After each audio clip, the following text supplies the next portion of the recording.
Buenos días, mi nombre es Joan Lemos y les vengo a hablar sobre algunos puntos importantes con lo que respecta al diseño de redes. Comencemos. Protocolo peer-to-peer o protocolo punto a punto es uno de los más utilizados actualmente, ya que surge la necesidad a nivel de las empresas de conectarse por lo menos con sus diferentes sedes. Si estamos hablando de una empresa grande con diferentes que estén ubicadas en diferentes lugares geográficos y necesitan una conexión rápida y confiable y no quieren tener que pasar por diferentes servidores o routers, por lo menos de sus proveedores de servicios o etcétera. Por lo tanto, este protocolo, ¿qué es lo que realiza? Es muy sencillo, como le dice su nombre, lo que hace es conectar el punto A con el punto B y viceversa. Él no se encarga de enrutar los paquetes por la mejor vía posible, porque esta mejor vía posible no existe, se supone que esta es la mejor vía posible. Él aguanta técnicas como cifrado y otros sistemas de seguridad para mejorar lo que sería la confiabilidad de los datos que se envían a través de la red, pero es un protocolo muy sencillo que lo que busca es una conexión simple entre dos lugares que sea rápida. Desmultiplexor UDP. El desmultiplexor UDP, para poder entenderlo, tenemos que entender que es un multiplexor. Un multiplexor es aquel que combina diferente información, por decirlo de esta manera, si lo vemos así, y lo envía por el mismo medio de transmisión y después se desmultiplexa, ya que era uno, ahora van a ser varios y cada uno va a ir al lugar donde sea. Vamos a explicarlo de una manera más sencilla. Imagínense que estamos haciendo una mudanza y como toda mudanza uno tenemos cajas. Antes de salir de la casa vieja, las cajas tienen que entrar en un carro o en un camión. Al entrar en el camión se hace el proceso de multiplexión.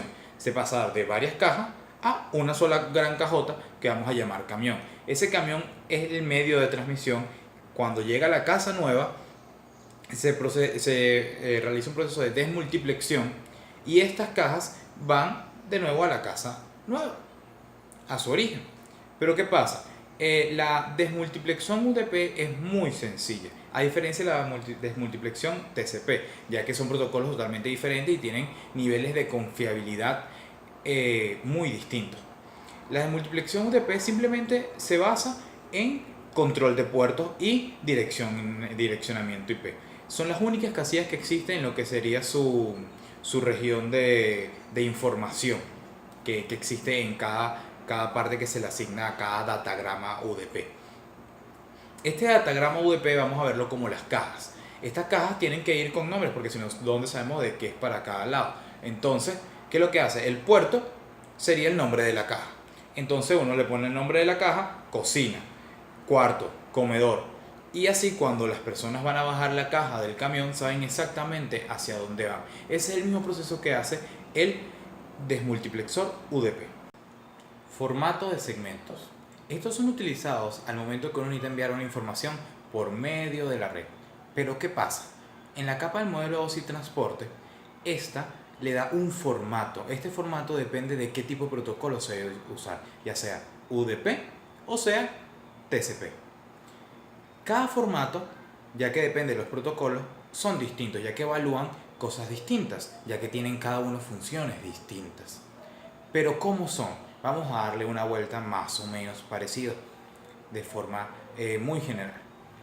El formato UDP, ya que es un protocolo que se necesita para enviar información de manera rápida, concisa, debe ser más liviano, por lo cual nada más tiene opciones para poner información como puerto destino, puerto origen, datos y número de validación. Eso es un ejemplo. En cambio, TCP tiene muchísimas más cosas. ¿Por qué? Porque es un protocolo que busca la seguridad de los datos y que todos lleguen de manera segura y confiable, cosa que no se espera con el UDP. ¿Qué cosas tiene el UDP que no tiene el TCP? Bueno, tiene cosas así como número de acuse de recibo, longitud de cabecera, hay protocolos por lo menos también que tienen número de saltos, etcétera. Hay muchísimas opciones que se le pueden poner, depende del tipo de protocolo que se tenga, pero esos son los formatos que utiliza la capa de transporte para poder enviar correctamente un mensaje o una trama de un punto A a un punto B de la manera correcta. ¿Qué son? son un método y protocolo que son utilizados para generar acusos y recibos de manera eficiente y que permitan tener una confiabilidad de los datos en todo momento. Pero, ¿cómo funciona una ventana deslizante? Bueno, imagínense que tenemos 4 mensajes por enviar. Lo primero que vamos a hacer es decir qué tan grande es nuestra ventana. Ya con nuestra ventana definida, digamos que nuestra ventana es de 2 tamaños o de 2 mensajes, nada más caben 2 mensajes. Entonces se proceden a enviar esos 2 mensajes. El emisor, se envían los 2 mensajes. ¿Qué pasa? El emisor no puede enviar ningún mensaje hasta que se le envíe un acuso de recibo para saber si realmente los mensajes llegaron bien. Cuando llega el receptor primeramente va a enviar el acuso del recibo del mensaje número 1. Cuando al emisor le llega ese acuso de recibo, elimina de la ventana al mensaje número 1, por lo cual tiene espacio para otro mensaje más. Entonces se desliza al 2 y al 3. Y esto le permite al emisor enviar el número 3. ¿Qué significa esto? Que todos aquellos mensajes que entren de cierta manera dentro de la ventana, él los va a poder ir enviando. Y estos se van a ir deslizando dependiendo de cómo van llegando los acusos de recibo. Si llegan 5 acusos de recibo, la ventana se mueve 5 espacios. Obviamente eso tendría que ser una ventana más grande. La ventana es definida también dependiendo de tu ancho de banda, de tus necesidades. ¿Esto qué permite? Un control de flujo de datos a través de la red y una confiabilidad total de la llegada de tus mensajes. Retransmisión adaptable. La retransmisión adaptable es utilizada en el mundo de las redes y telecomunicaciones para poder enviar un paquete nuevamente hacia el destino. Esto se evalúa para ver si el paquete llegó o no llegó, o cuando no llega un acuse de recibo desde el receptor. Actualmente, como no se puede estimar a ciencia cierta cuánto tiempo dura el paquete en ir y venir, se utilizan diferentes algoritmos y temporizadores. Uno de ellos es el RTT, que es un algoritmo que evalúa el rendimiento de la red para así tener un número de más o menos cuánto tiempo tardaría el paquete, el acuse de recibo en llegar, y así poder estimar si fue que se perdió el archivo o qué, y así poder transmitirlo. De ahí viene el nombre de retransmisión adaptable, ya que se adaptando depende del rendimiento de la red. También hay otros tipos de temporizadores que van tomando otras variables en cuenta para adaptarse al tiempo y así adaptar la retransmisión de los datos, ya que las redes son fluctuantes. Las llamadas por procesamiento remoto surgen en una red principalmente, si vemos el ejemplo de un administrador. Un administrador, en vez de conectarse directamente a un servidor, se puede conectar de manera remota. ¿Qué es lo que hace? Él apunta a el servidor y desde la computadora del personal puede mandar al servidor a hacer ciertas cosas, como desconectar, enviar archivos, etc. ¿Qué es lo que pasa? Esto es un protocolo el cual se encarga de realizar esta comunicación y de que lo que está pasando allá se retransmita a otra computadora que está en la red y obviamente que tenga la autorización previa de poder manejar esto. Esto es lo que en el mundo de las redes y comunicaciones se le llama llamada a un procedimiento remoto, ya que la operación está siendo realizada en la computadora que le está ejecutando. Las extensiones TCP son todos aquellos números que se les asignan a las aplicaciones que trabajan bajo el protocolo TCP, porque hay aplicaciones que pueden trabajar bajo protocolos como UDP, como las transmisiones en vivo, ya que estas tienen una pérdida aceptable de datos. ¿Qué pasa? Estos números son asignados por organismos internacionales como la IANA, que asigna el número de puertos, también llamado extensiones. Estas extensiones o puertos se categorizan por ser llamadas puertos conocidos, que van desde el 0 al 1023, o por los puertos privados, que van desde el 1024 al 49000. Rendimiento. En el mundo de telecomunicaciones, rendimiento es una forma de medir qué tan eficiente y eficaz está trabajando la red que anteriormente se diseñó. Cuando se inicia el proceso de montar una red, se debe evaluar qué aplicaciones, qué tecnologías, qué servidores, cuántos usuarios y de qué manera, para así poder diseñar desde cero cómo va a trabajar esa red. El rendimiento nos ayuda a saber si este diseño que se planteó con anterioridad realmente está funcionando años después. ya sea porque se ha desactualizado lo que se ha implementado años atrás, o porque cuando se implementó realmente no era lo que necesitaba para lo que se tiene y no suple las necesidades de la empresa.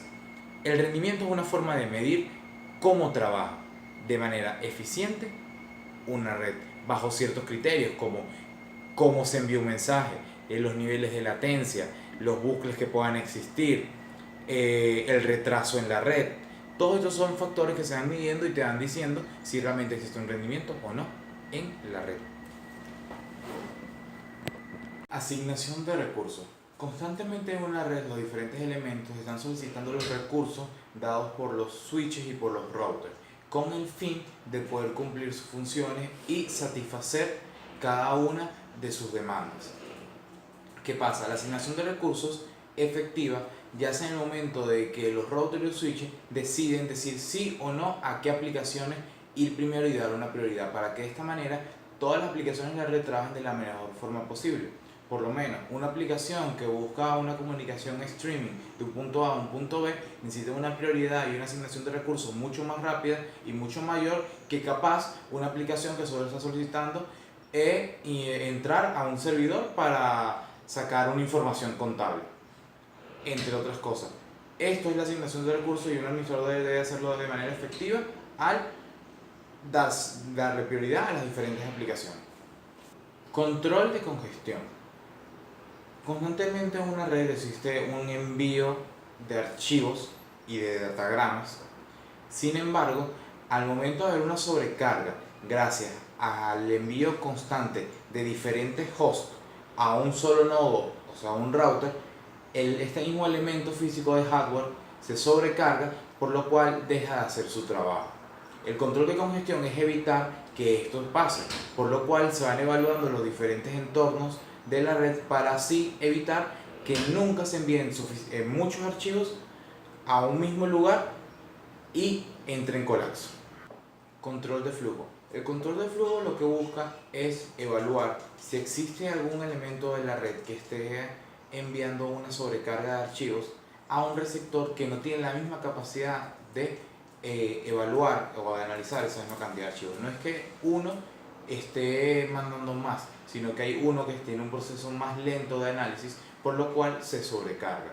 El control de flujo es evitar que esto pase y controlar a aquellos que tienen esa gran capacidad sobre otros equipos o que tienen mayor disponibilidad de software, porque no trabajan tanto como otros que pueden estar trabajando muchísimo más, por lo cual no tienen un proceso de datos tan rápido como este, que tiene la capacidad de enviar mucho más datos.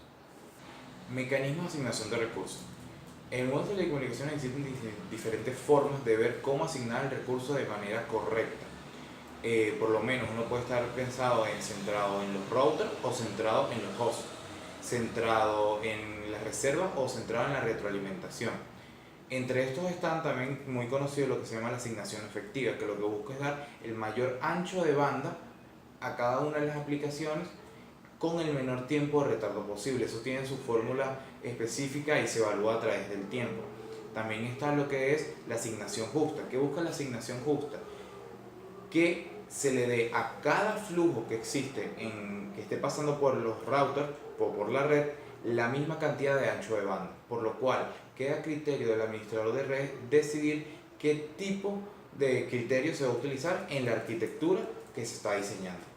Disciplina de cola. Sin importar qué criterio de asignación de recursos se utilice, es importante que se especifique qué disciplina de cola se tiene que utilizar mientras que los paquetes están esperando su envío, ya que cuando llegan no siempre tienen los recursos disponibles, por lo cual ellos permanecen en un estado de cola hasta que se les asignan los recursos y ellos pueden tomar la salida. Existen diferentes criterios, sin embargo por lo menos tenemos uno de los más populares o normalmente más utilizados, que es el FIFO, que es el primero que entra, es el primero que sale. También tenemos uno que es el último que llega, es el primero que es atendido. Son criterios totalmente diferentes. También tenemos lo que es el encolentamiento justo, que lo que busca es distinguirse del FIFO y evitar todo lo que es el proceso de colas, ya que llega un momento que el almacenamiento se llena y los paquetes son eliminadas. Entonces lo que busca es separar los paquetes en diferentes flujos para así después ser decidido su envío mediante un proceso de round robin. Pero ya que el proceso de round robin suele ser un poco lento e injusto y no va a dar las mismas prioridades a cada uno de los flujos, lo que se busca es una modificación a nivel de bits del round robin para buscar esa justicia y que se le dé toda una prioridad igualitaria a cada uno de los flujos que se han generado a partir de este encolectamiento. Control de congestión TCP. Al hablar de este punto se tienen que hablar de dos términos muy importantes, lo que es el incremento aditivo y el decremento multiplicativo. ¿Bajo qué filosofía trabaja lo que es TCP y el control de congestión? Ellos lo que buscan es ir incrementando la ventana de transmisión, evaluando obviamente el ancho de banda, con el fin de ver y hasta que se realicen pérdidas de paquetes. El incremento aditivo va aumentando la ventana de transmisión, o sea, el tamaño de la ventana va a aumentar 1 cada vez que pase un RTT de tiempo, hasta que existan pérdidas. Y el decremento multiplicativo lo que va a hacer es dividir la ventana entre 2 hasta que ya no existan pérdidas. O sea, uno va supliendo al otro. Cuando existen pérdidas, entra en trabajar lo que es el decremento multiplicativo hasta que ya no existan pérdidas. Y así sucesivamente. Y aquí lo que vemos es que el tamaño de la ventana va a ir variando continuamente. También lo que está dentro del TCP es lo que es un arranque lento, que trabaja bajo la siguiente filosofía. Primero y principal, inicia con la ventana más pequeña, o sea, un solo mensaje es lo que va a poder enviar el emisor. Sin embargo, cada RTT de tiempo esto se va a doblar. Eso significa que si en el tiempo 1 se envió un mensaje, en el tiempo 2 él va a enviar 2 mensajes y así sucesivamente. Pero no solamente esto, cada vez que se reciba un acuse de recibo, también se va a aumentar lo que es la transmisión de datos. ¿Qué nos da a entender esto? Que aunque se va a empezar desde la mínima expresión posible, un arranque lento, vamos a tener un crecimiento exponencial y va a llegar un momento en que la transmisión va a ser sumamente rápida.